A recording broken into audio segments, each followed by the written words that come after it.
browser. Okay.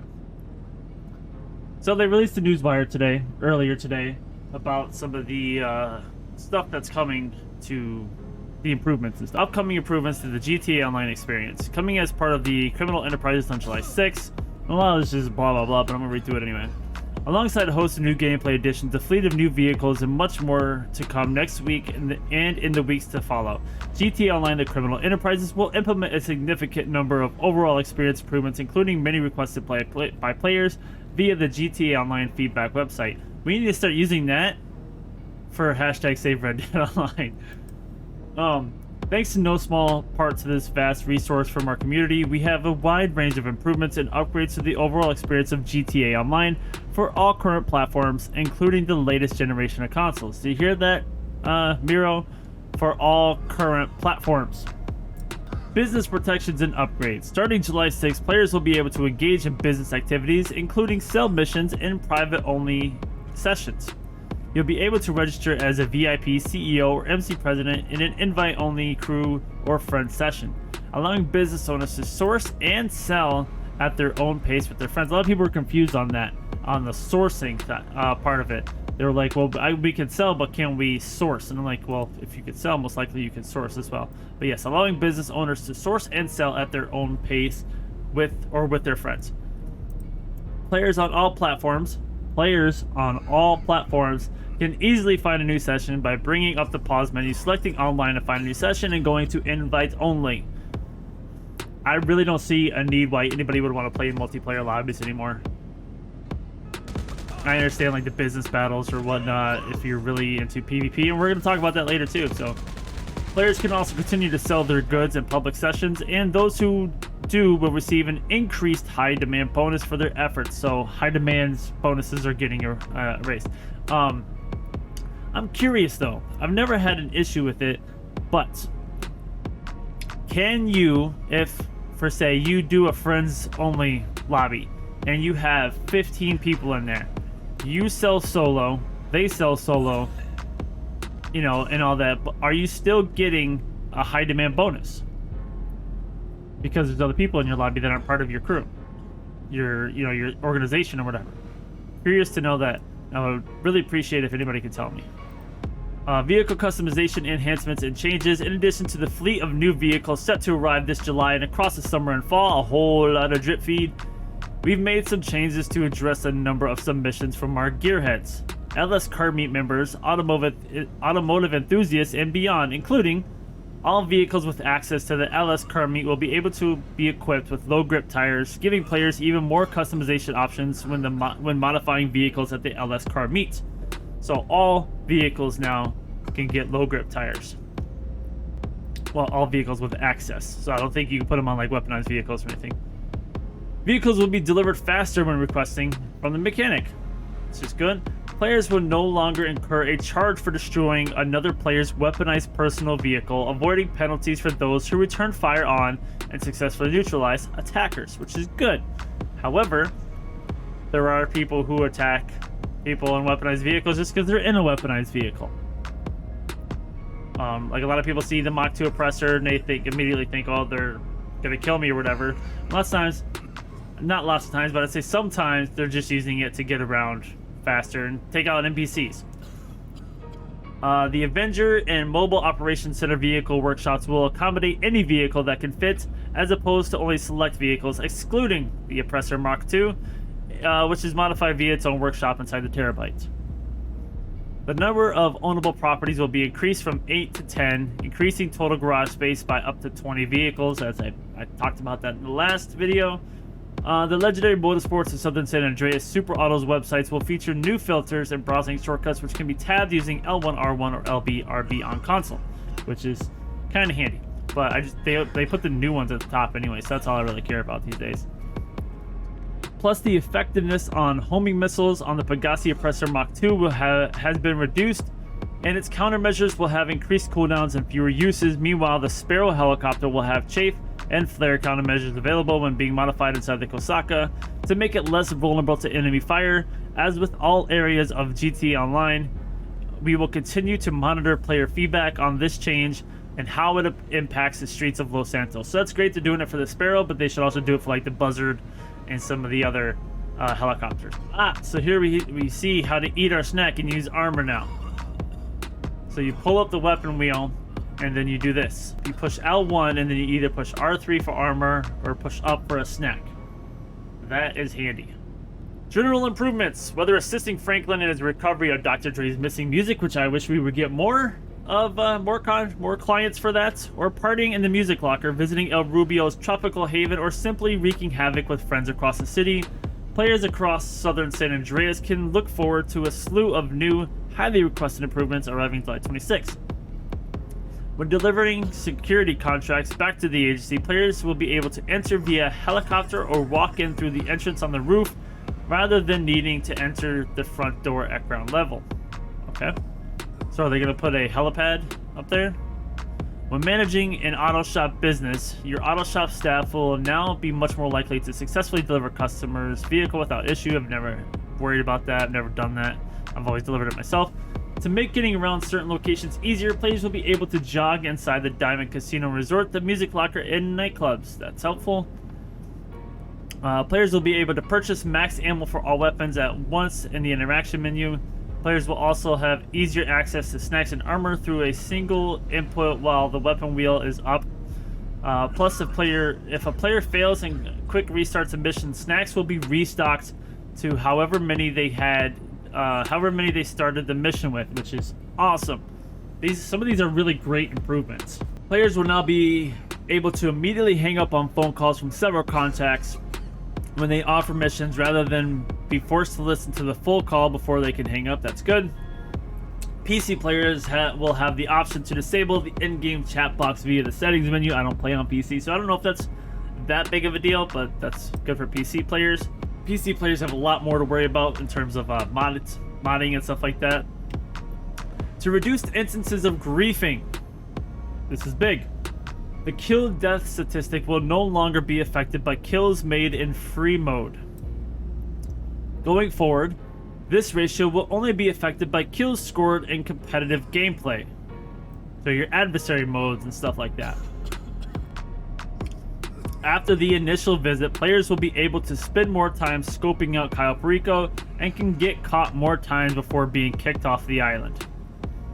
The race creator will be getting an assortment of updates, including increases to the checkpoint limit, player limit, or for transform races, and number of fixtures that can be removed on the latest generation of consoles. Plus, all platforms will now be able to create RC Bandito races via the special vehicle race creator, with a ghost to first checkpoint option being added to the additional races types. What's ghost of? Oh, you're okay, gotcha. You're invisible, like no contact. Payouts increases. The criminal enterprises will also include increased GTA money payouts across a number of activities in GTA Online, giving both new and veteran players greater freedom to play the content they enjoy the most and get what they want faster. Changes to these payouts will of course combine and stack with our ongoing weekly bonuses, meaning even bigger payouts going forward for taking part in your favorite game modes during special events. Races. GTA Online's racing community will benefit from a significant increase in GTA money payouts across the board with the launch of GTA Online The Criminal Enterprises. All standard race types, including player-created races, will pay out an average of 50% more GTA money. So it's not double, but it is more. So instead of 8,000, you'll get 12,000, you know? The total prize pool for premium races will also be increased. These races will continue to award the same payouts to podium finishers, while players placing 4th and below will also receive payouts.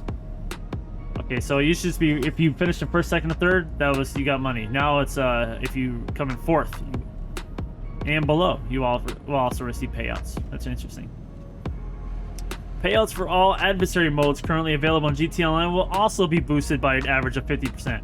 Payouts for all adversary modes currently available, that doesn't mean ones that they're going to add. That's weird. Will also be boosted by an average of 50%, meaning players can earn extra GTA money taking on opponents in unique modes like Sumo, Remix, Overtime Rumble, and many more. Heists. To encourage group play, all players joining heist setups will receive 50% more GTA money than the current payout. Additionally, the minimum cut for finales is now set at 15% for each member. I thought of 15, maybe it was 20. No, I thought you could do 15 before. Maybe it was 10, I don't know. The cost of heist setup fees has been reduced across the board to 25K. So nothing's going to cost more than 25,000 now for a heist setup fee. The following heist finales will award additional 75% GTA money payouts on top of the current take. The Fleece Job, the Humane Labs raid, the Prison Break finale, and Series A funding finale. All the hard ones to do because you have different people have different tasks. You're not all doing the same thing, and you have to work with randoms mostly. The following heist finales will award an additional 50% GTA payout on top of the current take. The Pacific Standard Bank Job finale, the Doomsday Act 1, 2, and 3, which I think these should receive more than 50%, but is what it is. With this update, all heists will be aligned to have the same cooldown timer of 1 in-game day, 48 minutes when playing as a group. We will also adjust specific aspects of the Cayo Perico heist. I heard about this earlier. This is big in a negative way, kind of.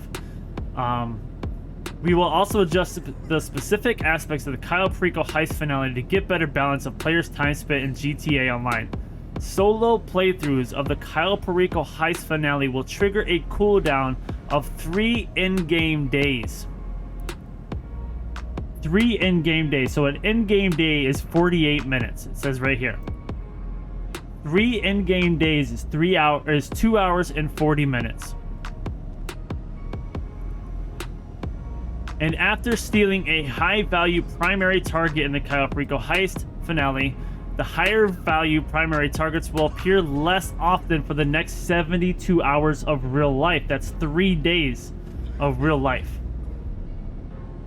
That's a real lifetime.